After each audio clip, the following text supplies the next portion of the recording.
हरियाणा में विधानसभा चुनाव में हारने वाले बीजेपी उम्मीदवार पार्टी के फैसले से असमंजस में पड़ गए हैं। 19 नवंबर को पंचकुला में बीजेपी ने चुनाव हारे उम्मीदवारों के साथ मंथन किया था। तब उनसे हार के कारण पूछे गए। यहाँ नेताओं ने बागियों की वजह से चुनाव हारने की वजह बताई। इस पर पार्टी ने सभी नेताओं से बागियों के नाम की लिस्ट और सबूत मांग लिए। हालांकि पार्टी के इस फैसले को लेकर वह एग्रेसिव भी है। कई उम्मीदवारों ने तो यहाँ तक कह दिया कि यदि कार्रवाई होगी तो ही लिस्ट देंगे, अन्यथा नहीं।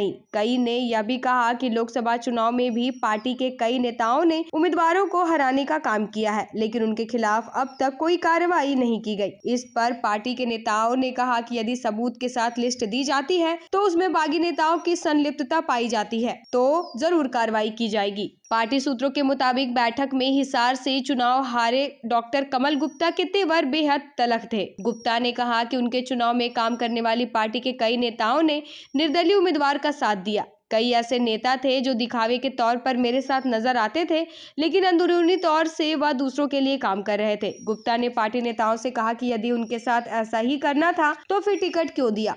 विधानसभा के पूर्व स्पीकर एवं पंचकुला से चुनाव हारने वाले ज्ञानचंद गुप्ता ने भी पार्टी के कई नेताओं पर चुनाव में काम न करने का आरोप लगाया। गुप्ता ने प्रशासन के कई अधिकारियों पर भी हार का ठिकरा फोड़ा। बहादुरगढ़ से चुनाव हारे दिनेश कौशिक ने अपने परिवार के लोगों पर साथ न देने का आरोप लगाया।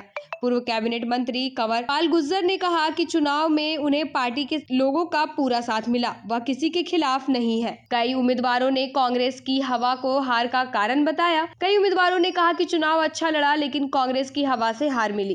पंचकुला में हुई बैठक में मुख्यमंत्री नायब सैनी, प्रदेश प्रभारी डॉक्टर सतीश पुनिया, प्रदेशाध्यक्ष मोहन लाल बड़ौली और संगठन मंत्री फणींद्र नाथ शर्मा शामिल हुए। यहाँ 40 हारे हुए उम्मीदवारों ने अपनी हार की वजह बताई। इस चुनाव में विधानसभा स्पीकर के अलावा भाजपा के 7 मंत्री चुनाव हारे। इसमें कंवरपाल गुर्जर, जयप्रकाश दलाल, असीम गोयल, सुभाष सुधा, डॉक्टर कमल गुप्ता, डॉक्टर अभय सिंह यादव, संजय सिंह और पूर्व स्पीकर ज्ञानचंद गुप्ता शामिल है। सिर्फ मंत्री महिपाल टांडा और फूलचंद शर्मा ही जीत पाए।